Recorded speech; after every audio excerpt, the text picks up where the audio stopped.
Ini, maaf sekali ya. Parangkusumo ini nggak sakral seperti dulu loh. Karena apa?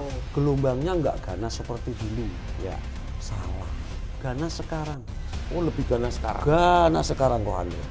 Apakah Parangkusumo ini adalah pintu gerbang menuju ke kerajaan Kanjeng Ratu Kidul? Ini pernah ditanyakan ke saya. Ya. Apakah Kanjeng Ratu Kidul itu ada? Saya yakin ada kan? Ya. Saya jawab ada.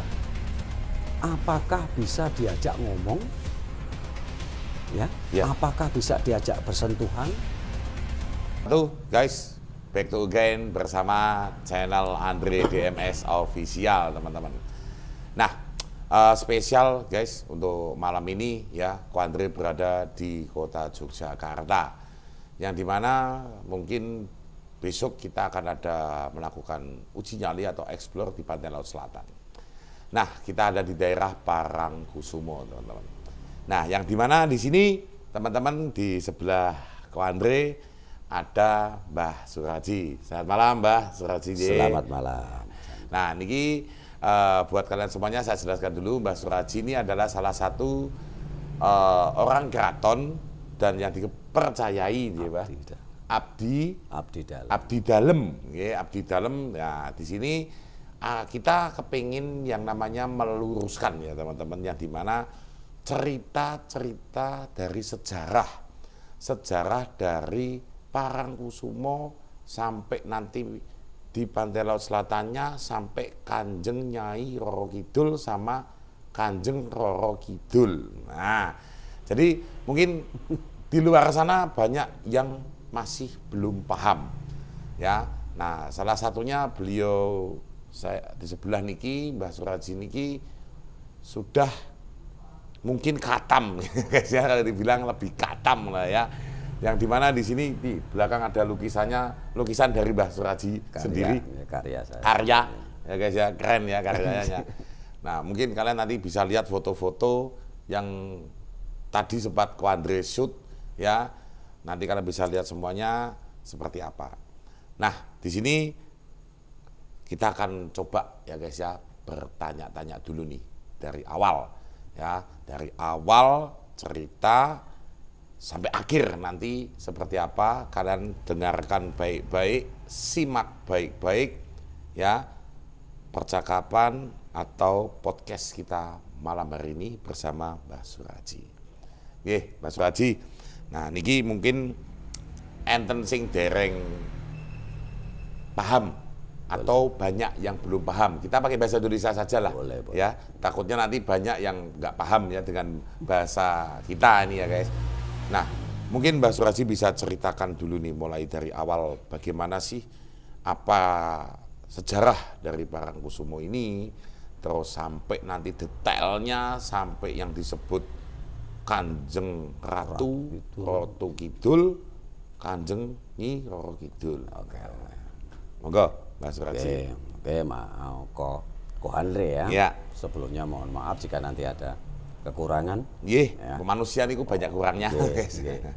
Jadi begini, saya tadi disebut-sebut Mbah Suraji gitu ya. Nggih. Mbah Suraji ini nama dari bapak dan ibu saya. Nggih. Nah, nama dari Ngarso Dalem yang ke-9, karena yang menobatkan saya sebagai abdi dalem yang ke-9.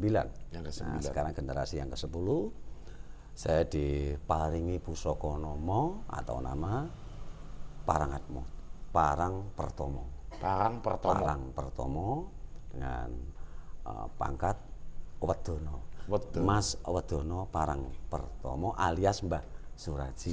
Alias Mbah Dalang. Mbah Dalang. Gitu ya. Jadi begini, Ko Andre, memang saya sering dengar anak cucu kita atau generasi penerus kita ini banyak yang salah kaprah. Nggih. Jadi begini arti salah kaprah. Salah ini salah, nggak benar. Nggak benar. Kaprah ini semua orang mengatakan, berkata seperti itu. Contoh, masak nasi. Oh, nasi kok dimasak? Nasi banget nanti. Oh iya, betul. Ini salah. Tapi semua orang mengatakan masak nasi. Masak nasi. Nah, yang saya maksud seperti ini. Nama-nama tadi yang Ko Andri jelas ngendiko ya, ngomong bicara tadi Kanjeng Ratu Kidul. Nah, jadi di sini ini ada tiga dimensi ya. Kanjeng Ratu Kidul ini raja. Nah, Mbok Roro Kidul ini dulunya ini stakeholder atau pribumi.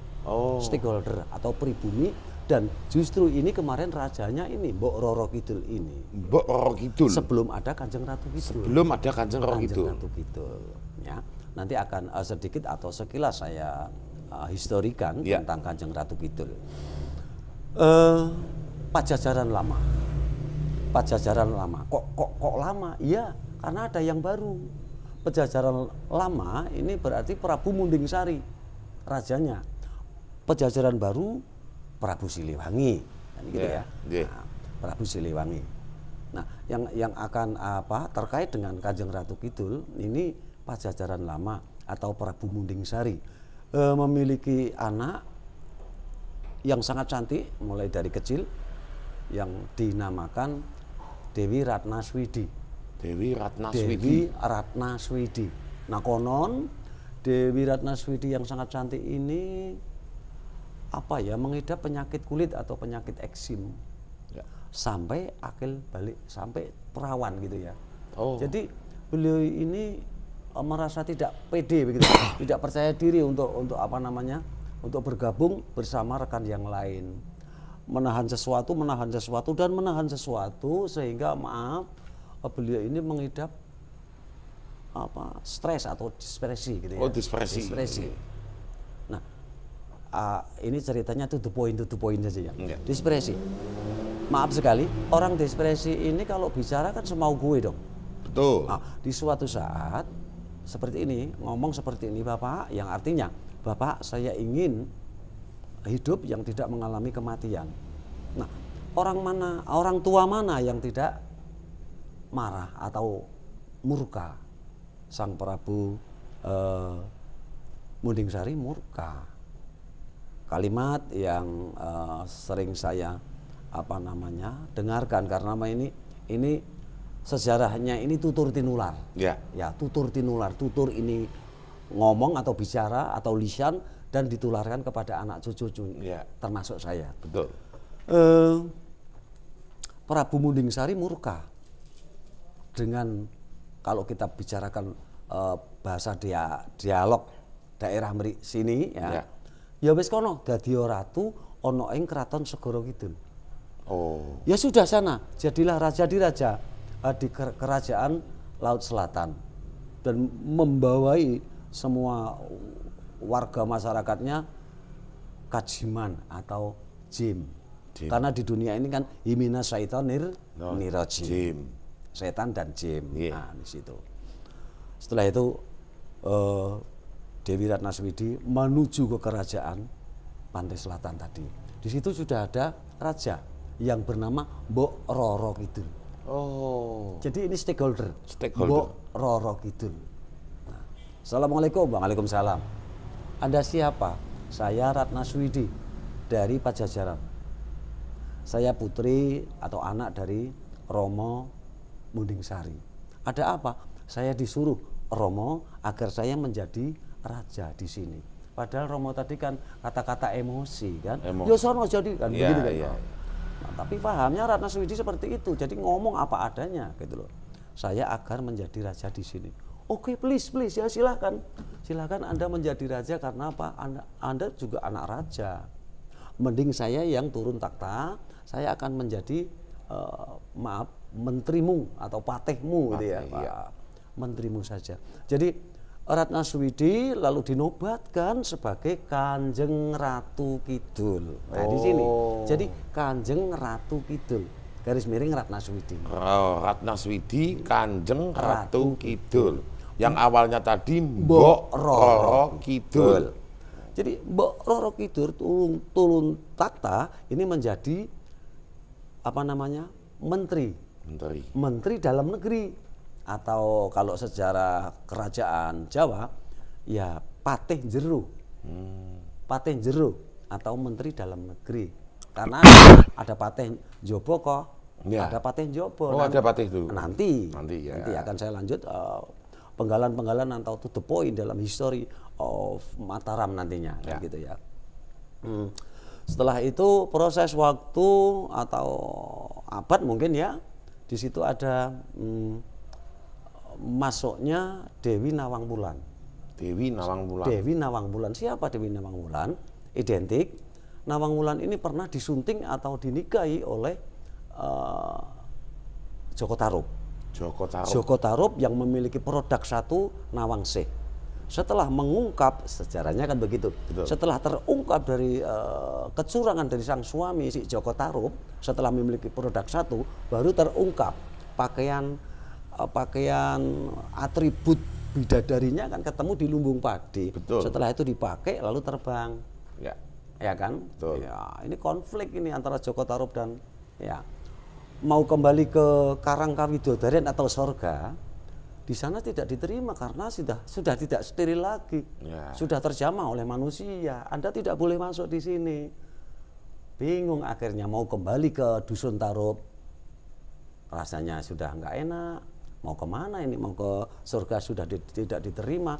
Akhirnya mendengar berita, sekilas mendengar berita kalau kerajaan Pantai Selatan ini ada ratu atau raja yang baru dan wanita. Maksudnya ikut bergabung di situ, diterima. Diterima dan dijadikan menteri luar negeri. Tadi kan dalam negeri. Tadi dalam negeri. Ini luar negeri. Kan begitu ya. Ya. Dan nama bukan Nawang Wulan tapi Nyai Rio Kidul. Nyai adalah wanita, Rio adalah kedudukan, Kidul berarti selatan. Oh, Nyai Rio Kidul. Jadi kalau tiga begini ya, Kanjeng Ratu Kidul, Mbok Roro Kidul yang tadi raja yang sebelum ini ya, lalu Nawang Wulan ini Nyai Rio Kidul, Mbok Roro Kidul, Kanjeng Ratu Kidul. Ini membawai lapisan masyarakat himinas syaitonir rojim. Gitu. Ini sekilas untuk meluruskan kalimat-kalimat yang tidak benar. Betul. Tadi Ko Andri mengatakan Nyai Ro Kidul, gitu ya. Nyai Rio Kidul. Oh, Nyai Rio Kidul. Ya, jadi Parangtritis, jangan Paris. Nah, Parangtritis, jangan mau ke Paris. Padahal di Polda Daratan kan begitu ya. Iya. Betul. Seperti itu Pak Andri. Asal usul Parangkusumo. Parangkusumo. Jadi Parangkusumo ini ada di dalam Dusun Mancingan. Di Dusun Mancingan, Kelurahan Parangtritis, Kapanewon itu kecamatan. Karena DIY daerah istimewa Yogyakarta sekarang kecamatan menjadi Kapanewon atau Kapanewon Kretek, Kabupaten Bantul, DIY. Di dalam Mancingan menyimpan kampung yang dinamakan Parangkusumo. Nah, Parang ini bahasa dialek ya. Khususnya orang sepadan pantai Mancingan Parangtritis ini mengatakan batu yang di sepadan pantai ini adalah parang. Karena apa? Perlu diluruskan, dialek ini beda dengan parang yang dimaksud senjata tajam. Betul. Itu bukan. Betul. Ya. Parang adalah batu atau batu karang yang ada di sepadan pantai selatan. Kusumo ini rebesing kusumo traing madu rebesing, ada seterusnya kalimat-kalimat Jawa itu. Jadi intinya darah biru. Karena apa? Parangkusumo ini yang di dalam cepuri Parangkusumo ini merupakan sejarah yang terkait Kanjeng Ratu dan nantinya ada raja yang pertama yang disebut Panembahan Senopati Ngalogo dan seterusnya. Nah, beliau bertapa di dua batu ini, ingin bertemu dengan Kanjeng Ratu. Tujuannya minta bantuan, bukan minta pertolongan, kan begitu ya. Minta bantuan kepada Kanjeng Ratu Kidul agar apa? Pemuda ini yang bernama Jebeng Danang Sutawijoyo atau putra dari Kiai Ageng Pemanahan ini memiliki cita-cita akan menjadi raja dan akan membuka hutan yang konon sangat gawat keliwat-liwat angker kepati-pati yang disebut hutan Metao. Hutan Metao hutan Matao inilah nanti kota gede. Kalau sekarang kota gede itu kok ya. Kembali lagi ke Parangkusumo Cepuri yang kita pokok bahasan ini ya. Yang kita bahas Cepuri Parangkusumo. Yang konon dulu pernah untuk duduk bertapa atau topo broto maaf atau semadi. Tujuannya mohon kepada Tuhan yang Maha Kuasa dan melalui bantuan dari Kanjeng Ratu sendiri agar tujuannya maupun cita-citanya ingin menjadi raja sekaligus membuka lahan hutan Matao untuk dibangun sebuah kerajaan bisa terwujud ya. Kerajaan nanti dinamakan Mataram karena Motorum ya, Motorum nanti bisa sedikit kita beberkan ya di situ. Karena apa disebut Mataram, kenapa disebut Ngayogyakarta Adiningrat dan kenapa disebut Yogyakarta. Nanti sekilas walaupun sedikit-sedikit biar generasi penerus kita paham. Biar paham. Nah, tidak salah kaprah dan lurus. Nah, seperti itu maksud saya. Di kesempatan ini Koh Andre mungkin nanti Mbah Dalang atau Mbah Raji akan memaparkan tentang cita-cita Danang Sutawijoyo dan nanti akan membuat suatu petilasan yang disebut Parangkusumo ini. Parang itu batu, kusumo batu itu pernah diduduki dua kusumo Rembesing Madu. Calon raja maupun raja. Ini panjang ini long history ya kalau kita sejarakan. Nah, intinya to the point-nya Parangkusumo konon menjadi sejarah yang penting bagi Yogyakarta. Dianggap penting itu kok ya. Kenapa Parangkusumo atau Cepuri Parangkusumo sendiri ini merupakan kalau ibaratnya pohon itu pangkalnya garis imajiner. Bukan sumbu imajiner. Kalau sumbu imajiner ini dari panggung Kerapyak Yogyakarta, Keraton Malioboro lalu Merapi. Ini sumbu imajiner. Tapi kalau garis imajiner ini dari Parangkusumo sampai ke panggung Kerapyak, Keraton Yogyakarta, Malioboro atau Oborewali, lalu Tugu Golong Gilik, baru Merapi. Jadi ini milik dunia. Kalau Mbah Raji memaparkan ini milik dunia. UNESCO pun mengakui ini milik dunia, bukan milik Yogyakarta doang, gitu loh. Digambarkan. Jadi begini, umat manusia khususnya lahir dari rahim ibu. Betul. Ya, ini bahtera kehidupan. Bahtera kehidupan ini dilambangkan lautan atau samudera. Garis miring Cepuri Parangkusumo. Ya. Koh Andri, Mbah Raji dari kecil kan melalui sekolah.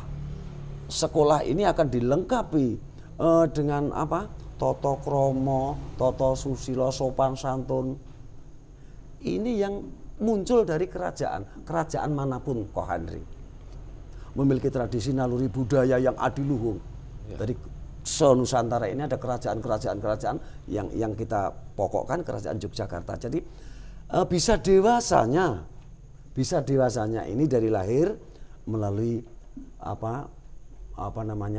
Toto kromo, diberi pendidikan Toto kromo, ya setelah dewasa, lalu diberi sentuhan-sentuhan aroma Oborewali, artinya petunjuk-petunjuk secara agamis begitu ya.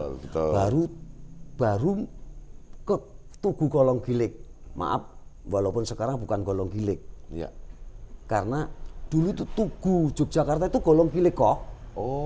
Nah ini kan gara-gara kolonial Belanda Bajingan. Kolonial Belanda Bajingan. Ya, lalu dibikin kota, dibangun seperti itu, lalu lincip, ya, seperti itu. Ini perlu. Dulunya kan Golong Gilik. Apa makna dari arti dari Golong Gilik? Golong itu ya golong. Gilik ini merupakan komitmen. Kalau kita sudah besar, dewasa, dididik oleh sekolahan, Toto kromo, sopan santun, Oborewali, sentuhan-sentuhan untuk aroma secara agamis gitu ya, baru menjadi komitmen aku siap akan menghadap ke Merapi, artinya vertikal, mati. Ini kan berarti semua orang Ini kan berarti semua orang, bukan hanya Yogyakarta. Nah, kembali lagi ke Parangkusumo. Ini sebagai poros atau pokok atau pangkal garis imajiner. Nah, itu jadi tentang nama-nama atau istilah-istilah Kanjeng Ratu Kidul, Mbok Roro Kidul, Nyai Roro Kidul dan seterusnya seperti tadi kok. Mungkin ada pertanyaan yang lain? Ya. Itu sudah sedikit jelas lah ya teman-teman. Tapi sambil minum dulu Mbak. Oh, boleh, monggo. Ya sambil minum dulu. Ya sambil ngerokok boleh ya. Nggak apa-apa ini, bebas ngerokok. Seperti itu. Saya khawatir bahwa nanti generasi kita akan teracuni. Benar. Pilok. Nah, itu loh. Terus lalu apa ya? Lalu itu ya terus itu ya lalu ya. Nah. Mungkin salah kaprah nanti ada yang menganggap seperti ini. Maaf sekali. Ya. Parangkusumo ini nggak sakral seperti dulu loh. Karena apa? Gelombangnya nggak ganas seperti dulu. Ya. Salah. Ganas sekarang, Mas. Oh, lebih ganas sekarang. Ganas sekarang kok Andre. Kalau dulu gelombang itu hanya sampai di situ saja. Lah gelombangnya sekarang sudah nyampe jalan raya loh ya. Oh iya. Iya kan, pakai lipen step, pakai ini gelombang. Loh, ini maaf, Ya, ini betul, agak betul. porno tapi Betul. logis gitu ya. Logis, betul. Justru hati-hati sekarang, lebih hati-hati sekarang daripada dulu. Jadi di situ Parangkusumo tetap seperti dulu, menyimpan sejarah. Dengan sejarah Keraton Yogyakarta. Keraton Yogyakarta. Nah, jadi mungkin teman-teman yang lain nih ya, buat kalian semuanya, di sini kenapa Mbah Suraji meluruskan bagaimana cerita, histori yang lurus gitu. Jangan sampai sejarah kita dari dulu yang sudah dilahirkan sampai sekarang dipelencengkan. Akan belok. Nah, akhirnya penerus-penerus kita nanti, ya kan, ikut belok juga, gitu loh. Makanya mumpung seperti ini, kita mau meluruskan kepada semuanya histori sejarah, ya, yang dimana mulai dari tadi ya yang dijelaskan Mbok Roro Kidul, Kanjeng Ratu Kidul, Nyai Rio Kidul. Nah, ini nanti akan diceritakan lagi nih histori yang lain yang setelah itu ya. Alright, Nah, ini saya jelaskan dulu buat kalian. Jadi jangan sampai salah kaprah dalam menyebut, ya. Terus cerita, terus kalian menonton yang di TV mungkin, ya. Terus kalian keracunan dengan apa yang ditontonkan itu ternyata agak melencong. Betul sekali. Contohnya ini seniman kita, maaf, almarhumah almarhumah. Siapa yang pernah membuat Kanjeng Ratu Kidul mantu, Nini Blorong itu seterusnya itu ya. Susana ya, maaf, seniman kita. Ini kekayaan Indonesia, almarhumah ya. Anak kita dari Magelang kan, membuat naskah cerita Kanjeng Ratu Kidul mantu, memiliki menantu Nyi Blorong atau Nini Blorong dan seterusnya. Itu naskah kemarin sedikit saya rubah karena apa? Saya di depan dekat ya. Saya takut nanti meracuni generasi kita. Jadi begini, Kanjeng Ratu ini tidak memiliki anak. Nah, Kanjeng Ratu Kidul ini tidak memiliki anak. Ada Pangeran Ronggo nanti dulu. Pangeran Ronggo ini putra dari Panembahan Senopati Ngalogo. Yang dititipkan ke Kanjeng Ratu Kidul karena apa? Saking nakalnya. Iya. Pangeran Ronggo kalau di dalam kutipan sejarah itu, Pangeran Ronggo ini sangat sakti. Jadi duel dengan naga besar nggak takut, dia pasti menang. Nah, saking nakalnya dititipkan ke Kanjeng Ratu Kidul, artinya dari alam dunia di kaum astralkan kan begitu. Jadi bukan anak atau bukan putra dari Kanjeng Ratu Kidul. Dititipkan. Iya, dititipkan. Nah, mungkin ini banyak yang tanya lagi nih, Mas. Kaitannya sama Nyi Blorong Nah apa ini, nih? jadi begini, sesuai dengan bapak dari Dewi Ratnaswidi kemarin dulu, ya kan tadi yang dari depan kita paparkan tadi ya. Sana menjadilah raja di raja, Ya. di kerajaan Laut Selatan, yang akan membawai warga masyarakatnya Himina Syaiton Nirojim. Jadi kalau Nyi Blorong atau Nini Blorong, ini berarti kan Syaiton. Bukan rojimnya, ya kan? Itu bukan anaknya, ini warga masyarakat. Oh, warga masyarakatnya. Warga masyarakatnya. Karena di kaum astral. Di kaum astral. Seperti itu. Keterangan dari saya seperti itu kok. Iya. Tuh.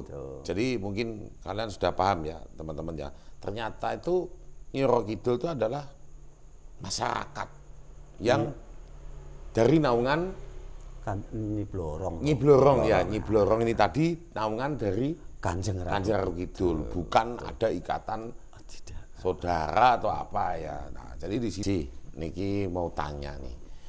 Apakah Parangkusumo ini adalah pintu gerbang menuju ke kerajaan Kanjeng Ratu Kidul?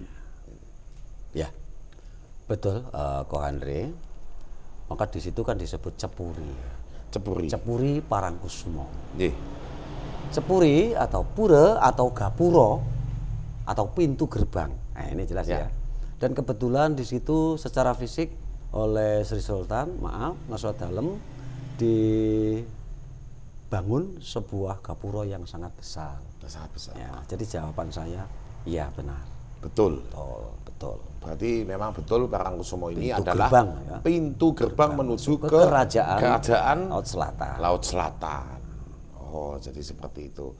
Ini jadi biar mereka ini semuanya paham ya guys ya. Ternyata betul. Ini adalah pintu gerbang menuju ke kerajaan Pantai Laut Selatan. Pertanyaan lagi nih. Apakah Kanjeng Ratu Kidul itu sebagai istri dari istri Sultan Hamengkubuwono ya? Hamengkubuwono ya kalau nggak salah ya. Hamengkubuwono. Ya. Begini Ko Andre, mohon maaf, saya jawab ya. Saya jawab pertanyaan Ko Andre. Mudah-mudahan nanti akan manfaat bagi kita dan kepada anak cucu kita sebagai generasi ya. Kanjeng Ratu Kidul, pertanyaannya, apakah betul atau apakah benar itu sebagai istri Sri Sultan? Sri Sultan. Saya luruskan. Nah, Kanjeng Ratu Kidul ini dulunya, mungkin yang dimaksud Sri Sultan yang pertama. Yang pertama itu. Berarti Panembahan Senopati. Nah, justru Kanjeng Ratu Kidul ini membantu apa yang menjadi tujuan Danang Sutawijaya. Garis miring Panembahan Senopati. Panjang ini Mas sejarahnya ya. Jawaban apakah itu istri atau apa? Nanti Mas Ko Andri sendiri yang akan menangkap dengan filternya masing-masing. Nah, Kanjeng Ratu Kidul ini siap membantu. Siap membantu agar Danang Sutawijaya ini memiliki cita-cita atau kehendak menjadi raja dengan cara mendirikan kerajaan di hutan Metaok yang tadi di depan hutan Metaok yang sangat serem, sangat gawat keliwat-liwat, angker kepati-pati, bebasane satu moro, satu mati, jan momoro keplayu. Nah, ini bahasa dialek Yogyakarta ya. Kanjeng Ratu Kidul siap membantu. Dan ada beberapa catatan. Nah, di sini nanti ada janji misteri. Janji misteri Kanjeng Ratu Kidul terhadap Danang Sutawijaya. Nah, setelah itu Kanjeng Ratu Kidul belum yakin dalam kesaktian. Kalau tampannya jelas tampan ya. Tampan. Saktinya seperti apa? Sampai di mana? Sejauh mana kesaktian dari Danang Sutawijaya nanti akan atau pantas menjadi raja. Kanjeng Ratu Kidul memberi telur atau endok jagat, telur jagat. Ini tes. Oh, mengetes. Ini tes. Ya. Setelah itu pada saat bertapa, Raden Danang Sutawijaya ini bertapa dan selalu dimonitoring kepada guru besarnya yang bernama Kiai Ageng Jurumertani. Kiai Ageng Jurumertani yang memiliki adik Kiai Ageng Pemanahan. Nah, Kiai Ageng Pemanahan inilah bapaknya Danang Sutawijaya. Danang Sutawijaya. Dan ini Pak D atau Siwo. Siwo. Juru Mertani.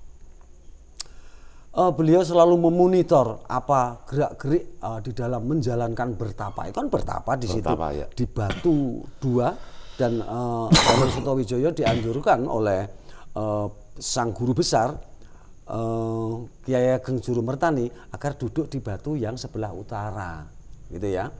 Sehingga Kanjeng Ratu datang dan membantu dengan cara memberi telur tadi. Sehingga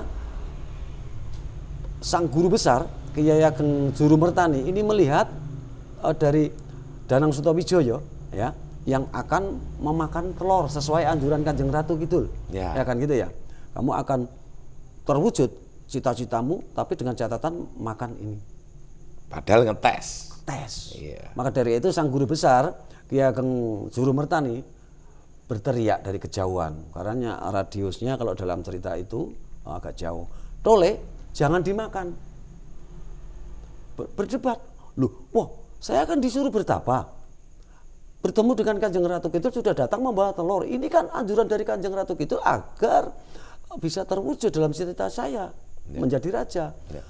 Dengar tidak, jangan dimakan. Iya wo, lalu apa yang aku perbuat? Tolong dilempar telur itu, dilempar, meledak menjadi raksasa yang sangat besar sehingga raksasa tadi duel berkelahi dengan Danang Sutawijaya dan raksasa kalah, mohon maaf, meminta maaf, diberi maaf, lalu diberi nama Kolo Sapu Jagat, lalu diberi pekerjaan atau tugas di lereng Merapi yang cenderung menghadap ke calon kerajaan yang akan dibangun. Setelah itu ternyata Kanjeng Ratu Kidul menilai bahwasanya Danang Sutawijaya ini sangat cerdik, cerdas dan sakti. Sebetulnya kan sang guru besarnya, kan gitu ya. Karena dosennya kan ngasih tahu. Kalau nggak dikasih tahu dimakan. Karena anak muda. Nah, anak muda ini belum ya kalau keinginan ini ya pasti seperti Koh Andre. Iya, menggebu-gebu. Untung aja ada yang ngasih tahu.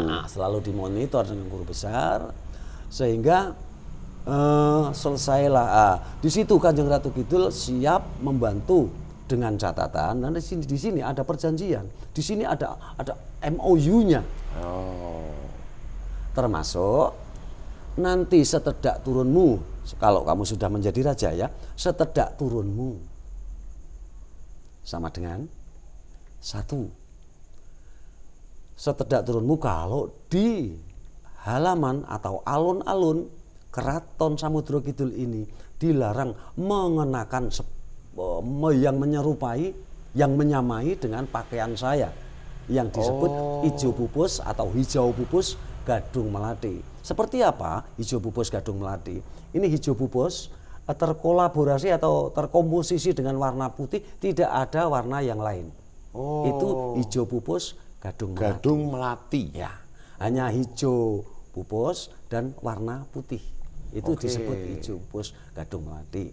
Kedua, jikalau setedak turunmu ada yang wafat atau meninggal di hari Senin Wage malam Selasa Kliwon, jasad kuburnya harus ditunggu selama 40 hari. Malam 40 hari. Pertanyaannya, kenapa kalau nggak ditunggu? Ya enggak apa-apa. Tapi survei sudah membuktikan. Ya disinilah ada Jawa. Suku Jawa ini beraneka ragam. Ternyata kepala si mayat ini dicuri. Untuk apa? Saya tidak bisa menjawab. Iya. Gitu ya. Betul. Ini suku Jawa. Klenik. Ya. Koh Andri jangan suka klenik ya. Jangan suka klenik. Sebentar, klenik ini kurang paham saya. Klenik itu serba klenik. Serba klenik. Ya. Dan akan meninggalkan dari ajaran agama. Iya. Belok dari ajaran Sang Maha Kuasa yang agama apapun. Semua agama mengajarkan baik. Itu pasti. Pasti. Kadang orangnya yang berbuat tidak baik. Gitu loh. Nah, kembali lagi ke cita-cita Danang Sutawijaya. Ya. Akan mendirikan kerajaan di hutan Metau. Setelah itu kan sudah semuanya sudah clear ya, MOU-nya perjanjian sudah dilaksanakan semuanya. Kanjeng Ratu membantu ya semua cita-cita sekaligus untuk mendirikan kerajaan. Setelah jadi kerajaan yang sangat kecil, bangunan kerajaan yang sangat kecil di tengah hutan itu, bingung akan membuat nama. Wo, guru besarnya, wo. Lalu kerajaan ini di alas atau hutan Metao ini dinamakan kerajaan apa? Jadi begini Jebeng, begini nak, kerajaanmu kecil tapi cakep, cantik, gitu kan? Ya, bangunannya sangat bagus, terkolaborasi dengan panorama, bebunga-bungaan ya, yang bau aromanya ini wangi. Jadi aroma wangi. Kalau diberi nama ini gimana? Dilihat terkolaborasi dengan panorama yang hutan yang cantik dan bangunan itu dilihat dari mata, kan? Betul. Lalu hidung menghirup aroma yang arum. Ya. Kalau dinamakan Matarum. Matarum. Kok Mataram, Wo? Iya, Mataram. Oh, akhirnya menjadi Mataram. Nah, Motorum atau Mataram ini kalau dibahasakan lebih tinggi lagi, ini terlihat dari mata, ini katon atau kaeksi, halusnya kaeksi, ya. Lalu arum tadi gondo kan dari hidung ya. Lalu dinamakan ngeksi gondo. Ngeksi gondo ini Mataram. Maka di penggalan sedikit ya, biar lebih jelas. Biar lebih jelas. Tembang sinom khusus sinom nyamat.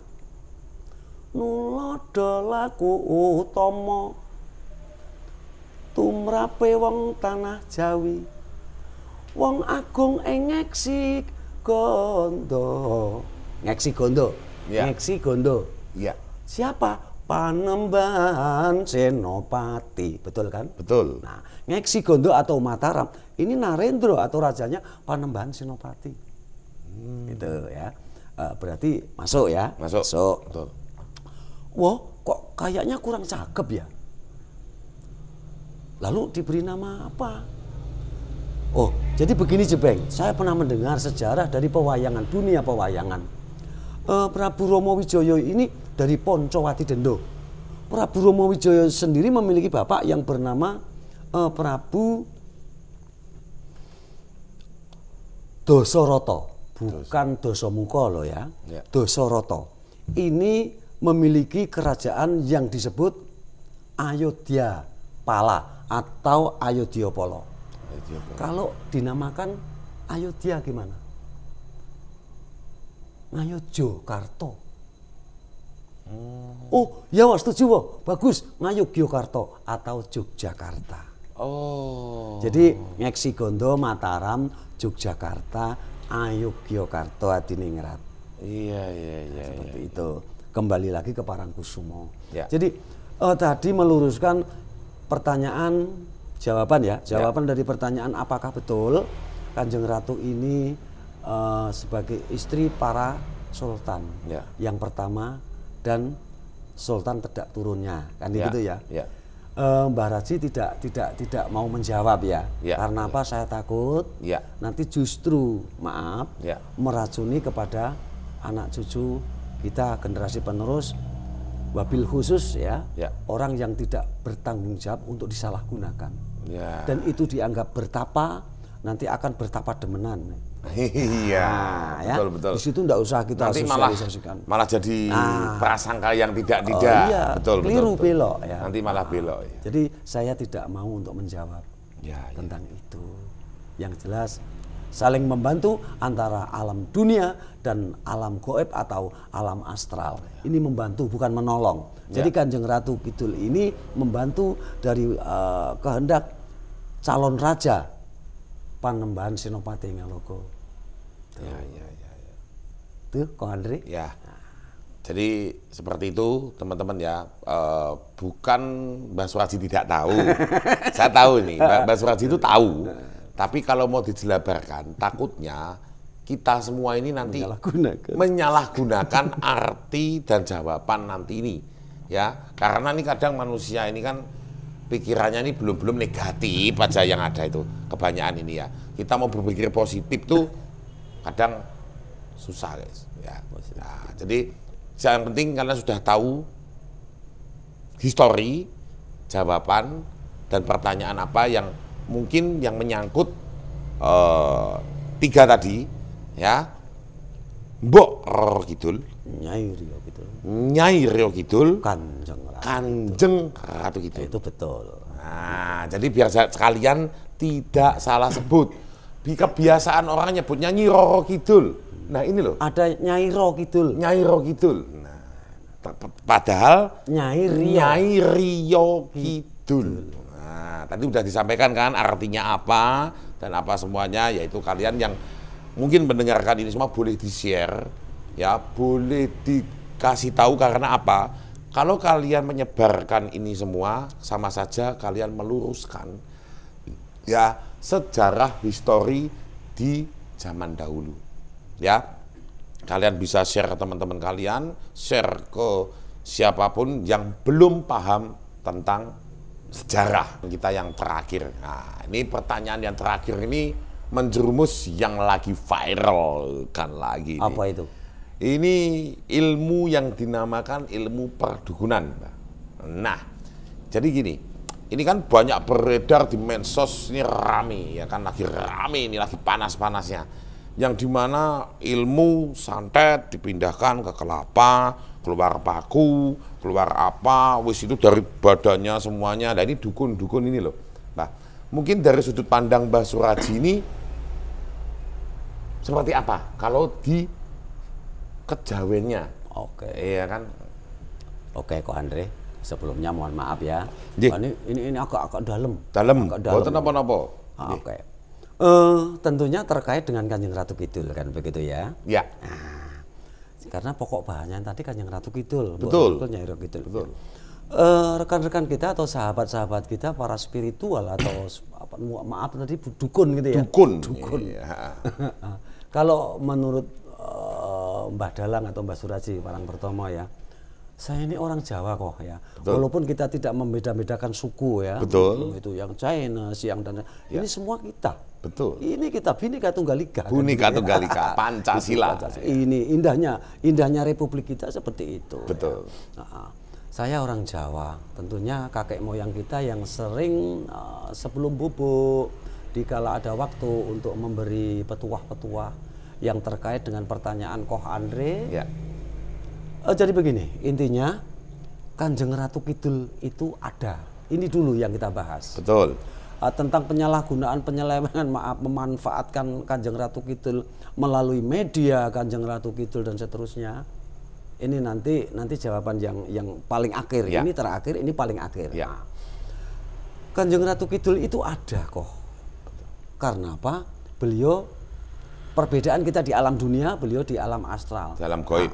Dalam gaib atau alam astral, tadi di depan sudah saya paparkan bahwasanya Kanjeng Ratu Kidul adalah Ratna Swidi. Ratna Swidi. Dewi Ratna Swidi berarti kan dulunya kan orang. Betul. Loh, kok sakti? Iya, orang dulu itu sakti. Kalau orang dulu tidak ada orang pinter. Tapi semuanya wasis. Wasis ini di sini Ko Andre. Kalau pinter itu di sini. Kalau pinter belum pasti bisa wasis. Wasis ini apa, Pak? Lebih di atas pinter. Oh, wasis ini di atas pinter. Pinter. Wasis di atas pinter. Kan gitu ya. Ya. Nah, orang wasis itu kalau zaman kakek moyang kita, simbah-simbah kita ya, banyak untuk topo broto, memperbanyak untuk perehatin. Pereh itu pedih, atin hati. Mempedihkan hati artinya bukan menyiksa diri, Ya. tapi selalu memohon dan selalu memohon untuk topo broto. Bertapa. Bertapa. Menyucikan diri. Betul sekali.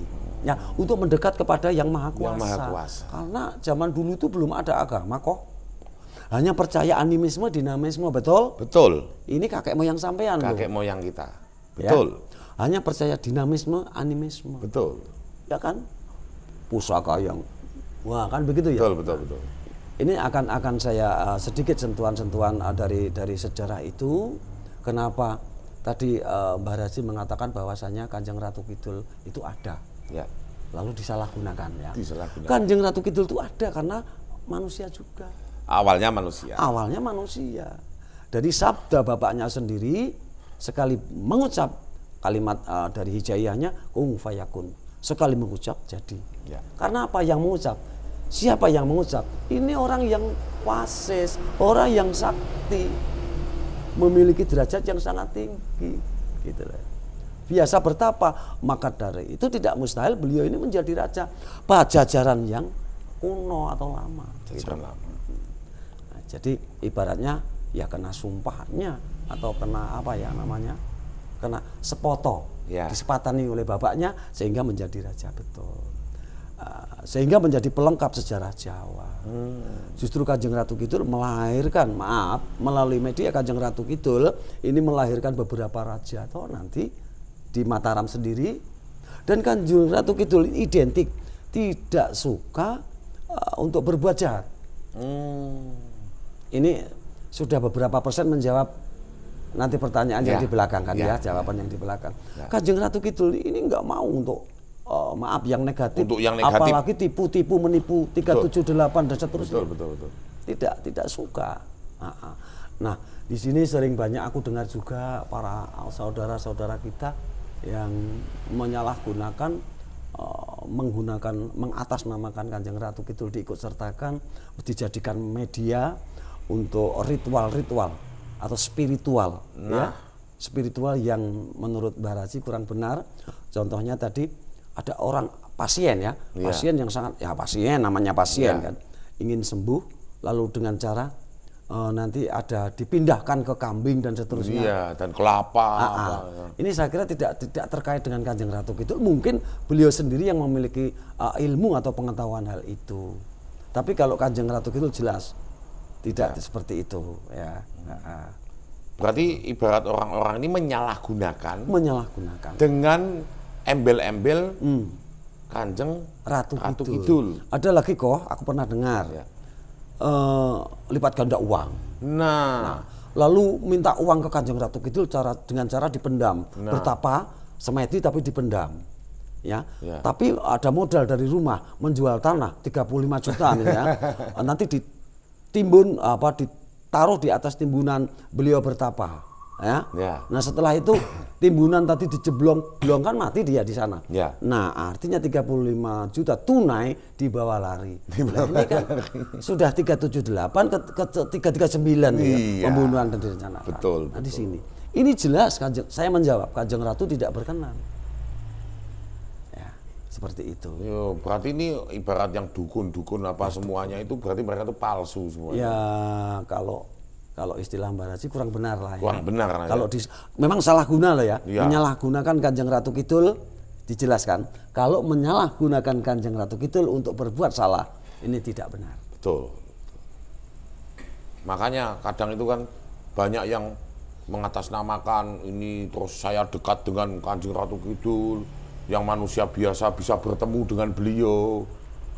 Itu loh, terus akhirnya dibuat menipu. Nah 378 pasien ini udah susah, orang ini udah butuh bantuan, jatuh tertimpa tangga, dia sampai jual BPKB, STNK, yang sertifikat trauma, pokok semua dijual-jual untuk berobat, dukunnya di sana malah karaokean. Iya kan? Nah, dan ada sedikit Mbah Raji untuk cerita saja ya. Pernah terjadi ya. Ada yang tidak meyakini bahwasannya Kanjeng Ratu Kidul ini ada. Kalau Ko Handri kita jelas yakin. Yakin. Ya. Karena apa? Secara rasionya kan tadi ada sejarah seperti ada itu. Sejarah seperti dasarnya itu. Tapi ada yang tidak meyakini kok. Pertanyaannya seperti berikut. Ini pernah ditanyakan ke saya. Apakah Kanjeng Ratu Kidul itu ada?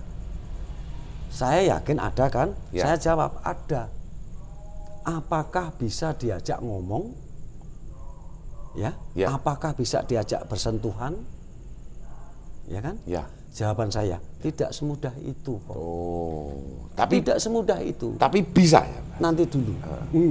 Nanti dulu. Kita ini bukan bicara permen, Mas. Jadi kita ini bukan bicara benda seperti kata atau apa gitu kok. Iya. Kita ini bicara seperti itu. Maka dari itu, berhubung beliau ini agak sedikit aku tersinggung ya, berarti Kanjeng Ratu Kidul tidak ada. Ada. Kenapa nggak bisa diajak bersentuhan, diajak bicara? Bisa. Jawaban saya paling akhir. Ya. Ada caranya. Ya. Caranya apa? Caranya Anda masuk gelombang atau laut ombak yang pertama, ketiga, keempat sampai yang ombak paling selatan itu yang disebut alun banteng ya kalau orang Parangtritis mengatakan. Di sini yang bertanya tadi berkata, loh nanti saya mati Pak. Loh kalau Anda sudah mati sama alamnya akan bisa ketemu. Yang agak, nah ini kita bukan bicara permen. Betul. Itu kan mutu ya jawabannya. Mantap. Jadi pertanyaan konyol dijawabkan juga dijawab konyol. Betul, gitu ya. betul. Ini sedikit guyon saja. Karena goib mau ya kan. Iya, betul. Masuk. Dan apalagi aku bisa bicara dan seterusnya. Nggak semudah itu. Nggak semudah itu. Ya, kan gitu. Betul. Nah, jadi seperti itu ya teman-teman ya semuanya ya, kalian sudah bisa mendengar. Kalau kalian kepingin ketemu Kanjeng Ratu Kidul dengan catatan sana masuk gelombang melalui Ko Andre, melalui saya nanti tak ritualkan ya, masuk gelombang 1 sampai 9 mengati ketemu nanti. Jadi harus disertai topo broto, madep mantep. Nah, banyak perilaku yang baik, toto kromo dan seterusnya. Iya, betul. Jadi tentang tadi yang saya paparkan Ko Andre, Ya. Artinya begini, saya ini sangat khawatir orang-orang atau generasi kita ini akan terjerumus dan seterusnya. Ya. Dan juga bahkan bukan saya artinya mengamini ya, mengamini bahwasanya keberadaan Kanjeng Ratu Kidul. Ini semuanya sumbernya dari keyakinan, ya. Lalu tradisi naluri yang terkait dengan sumbernya sejarah. Jadi tradisi naluri, adat istiadat. Nah, di Keraton Yogyakarta, di keraton manapun, sampai keraton yang paling tua dari Kutai Kartanegara Prabu Kertonegoro itu memiliki tradisi adat dan seterusnya, termasuk Yogyakarta atau Mataram. Jadi ini tadi tradisi naluri adat. Ya, digarisbawahi ya, Pak. Menggarisbawahi seperti itu kok. Jangan sampai nanti simpang siur ya. Tumpang tindih. Jadi tadi digarisbawahi ya, teman-teman ya. Nah, jadi seperti itu biar kalian tidak salah tangkap, tidak salah sangka ya. Jadi inilah cerita histori ya, yang dimana Mbah Suraji ketahui. Yang Mbah Suraji sebatas yang diketahui. Kalau yang tidak ketahui ya tidak berani jawab. Gitu ya teman-teman ya. Jadi mungkin teman-teman semuanya bisa ambil hikmahnya, buang yang jeleknya, yang positifnya kalian ambil. Ya dalam tadi yang kita ceritakan bersama Mbah Suraji tentang yang terakhir tadi perdukunan. Ya apalagi yang dukun-dukun tadi yang mengatasnamakan ya, yang membawa nama Kanjeng Ratu itu. Ya, jadi cukup dulu teman-teman semuanya percakapan kita bersama Mbah Suraji. Terima kasih banyak Mbah Suraji. Sampai di sini dulu buat kalian semuanya. Jangan lupa subscribe, like, komen, dan kalian tunggu keseruannya. Ko Andre nanti akan ada uji nyali dan seru-seruan di Pantai Laut Selatan.